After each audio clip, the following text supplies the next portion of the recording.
Hello everyone, I hope you all are doing good. हाल ही में मैंने टोरंटो में रोस्टल आर्ट फेयर में पार्टिसिपेट किया था। तो आज के इस वीडियो में मैं आपके साथ ऑनेस्ट एक्सपीरियंस मेरा शेयर करने वाली हूँ।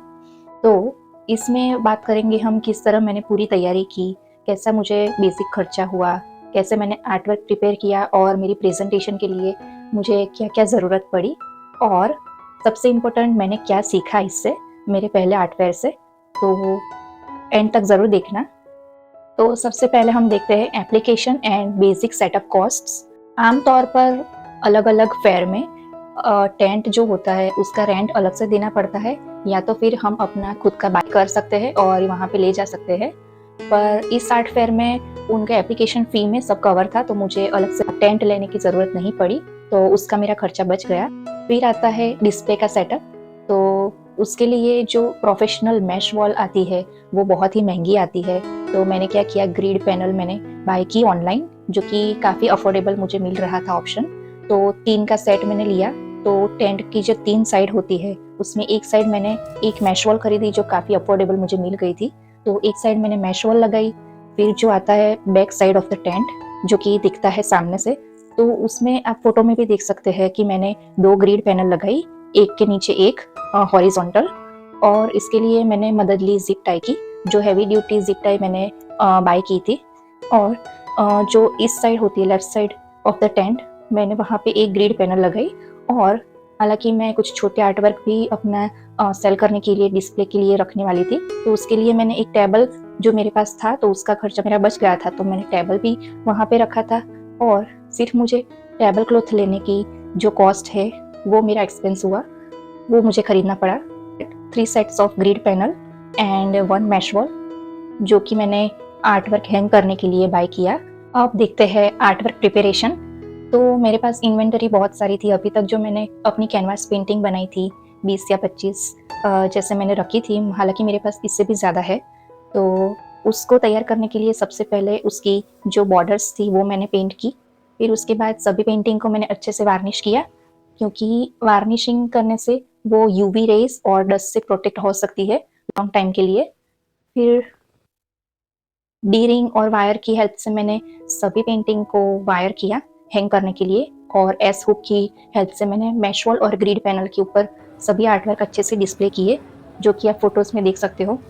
और सभी आर्टवर्क की प्राइस और मीडियम और जो कुछ बेसिक इन्फॉर्मेशन होती है, जैसे कि पेंटिंग का नेम, उसका मीडियम, उसकी साइज़ और उसकी प्राइस, वो सब लिखने के लिए मैंने प्राइस टैग भी अलग से बाय किए थे। और इसके अलावा कुछ छोटे आर्टवर्क्स भी मैंने डिस्प्ले करने का डिसाइड किया था, जो मेरे पास थे पोस्ट कार्ड और नोट कार्ड्स, जो मैंने खुद पेंट किए हुए थे, काफ़ी सारे मेरे पास थे।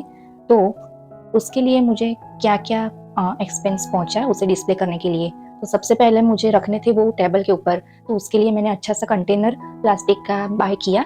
फिर उसके अलावा मैंने जो, अगर हम किसी कस्टमर को दे रहे हैं तो उसे पैक करने के लिए मैंने ट्रांसपेरेंट बैग बाय की। तो अब देखते हैं पैकेजिंग मटेरियल्स। अगर हम सेल करते हैं कोई भी कैनवास पेंटिंग को या तो फिर कार्ड को, कोई भी मटेरियल को, इसके लिए मैंने खरीदा बबल रैप, ग्लासिन पेपर और क्राफ्ट बैग्स, जो कि बहुत अच्छी और प्रोफेशनल लगती है कस्टमर को अपनी पेंटिंग देने के लिए। उसके अलावा मैंने अपना आर्टिस्ट बायो, कस्टमाइज ऑर्डर्स और कुछ इंस्टाग्राम डिटेल्स के लिए मैंने अलग से फ्रेम्स करवाए, प्रिंट आउट्स, जो कुछ इस तरह से दिखते हैं। तो ये मैंने खुद बनाए थे और खुद पूरा का पूरा एडिट किया था।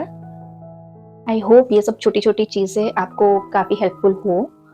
उसके अलावा जो कुछ छोटे-मोटे एक्सपेंसेस है वो अक्सर हम भूल जाते हैं काउंट करना। जैसे कि अगर अनएक्सपेक्टेड वेदर है, जैसे कि बारिश हो गई या तो फिर कुछ ज़्यादा ही थंडरस्टॉर्म वगैरह आ गया आर्ट फेयर के दौरान, तो हमें क्या-क्या रेडी रखना चाहिए।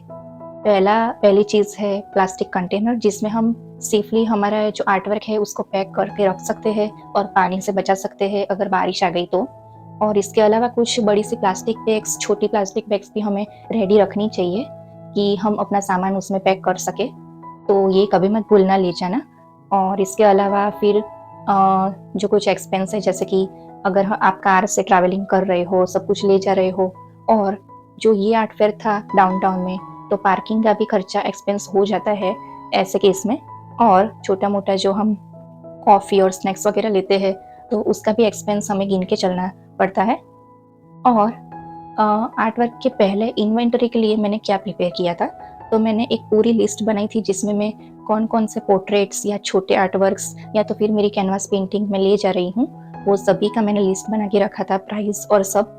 तो इससे हमें अंदाज़ा रहता है और रिकॉर्ड रहता है कि हम क्या ले जा रहे हैं। अब जो है वो सबसे इम्पोर्टेंट पार्ट है कि इससे मैंने क्या सीखा। तो सबसे पहले मैंने सीखा कि अगर हमारी जो फर्स्ट आर्ट फेयर है, हम किसी भी आर्ट फेयर में फर्स्ट टाइम पार्ट ले रहे हैं, तो सेल्स हमारी प्रायोरिटी नहीं होनी चाहिए।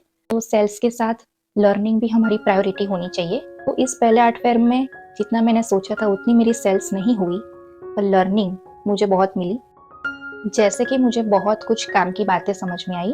सबसे पहले तो टारगेट ऑडियंस, तो जो मेरी स्टाइल की आर्ट वर्क है, जैसे कि इंडियन स्पिरिचुअल थीम या तो फिर रियलिस्टिक पोर्ट्रेट नेचर, तो मेरी मेन थीम है इंडियन स्पिरिचुअल आर्ट वर्क। तो वो कौन सी लोकेशन में किस तरह की ऑडियंस को पसंद आएगी, वो समझना भी बहुत ज़रूरी है। दूसरी लर्निंग थी कोहेसिव थीम।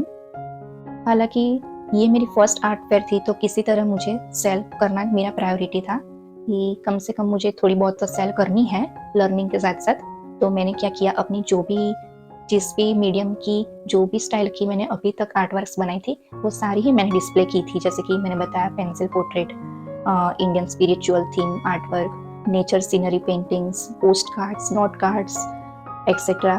तो ये मुझे काफ़ी समझने को मिला कि अगर जो हमारी डिस्प्ले है, पूरा प्रेजेंटेशन है, वो अगर आर्टिस्ट की एक यूनिक आइडेंटिटी, यूनिक स्टाइल नहीं दर्शाता, तो ऑडियंस भी कनेक्ट नहीं कर पाती है आर्टिस्ट के साथ। तो ये भी बहुत बड़ी लर्निंग थी मेरे लिए। अब बात करते हैं तीसरी और बहुत ही ज़्यादा ज़रूरी लर्निंग, जो कि कॉन्फिडेंस एंड पेशेंस। जो भी लोग आते हैं आपको आपके आर्ट वर्क्स देखने के लिए, आपका बूथ विजिट करते हैं, उससे कैसे हम आमने सामने बात कर सकते हैं, उनका फीडबैक सुनते हैं और बिना डीमोटिवेट हुए या तो फिर अच्छे से उनका फीडबैक सुन के कैसे हम रिस्पॉन्ड करते हैं, वो भी बहुत ज़रूरी है, बहुत मैटर करता है।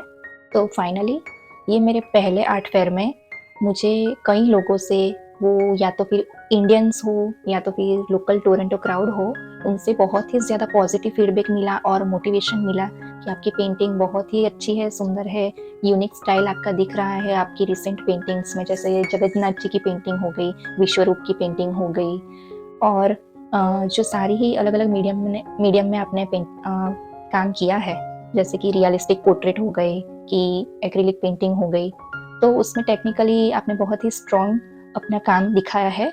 ऐसा सब अगर आप पॉजिटिव फीडबैक सुनते हो तो को मोटिवेशन कहीं ना कहीं मिलता है और बेटर काम करने का और सीखने का और क्रिएटिव प्रोडक्टिव होने का।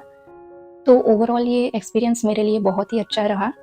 तो अगर आप भी आपका पहला आर्ट फेयर प्लान कर रहे हैं, तो आई होप ये वीडियो आपको बहुत ही हेल्पफुल रहे आपके लिए। और आपको कोई भी क्वेश्चन हो, क्वेरी हो, तो प्लीज़ आप मुझे कमेंट में बता सकते हैं। मैं ट्राई करूँगी आपको जल्दी से जल्दी आपके क्वेश्चन का आंसर देने का ट्राई करूँ। तो thank you so much for watching. मिलते हैं नेक्स्ट वीडियो में।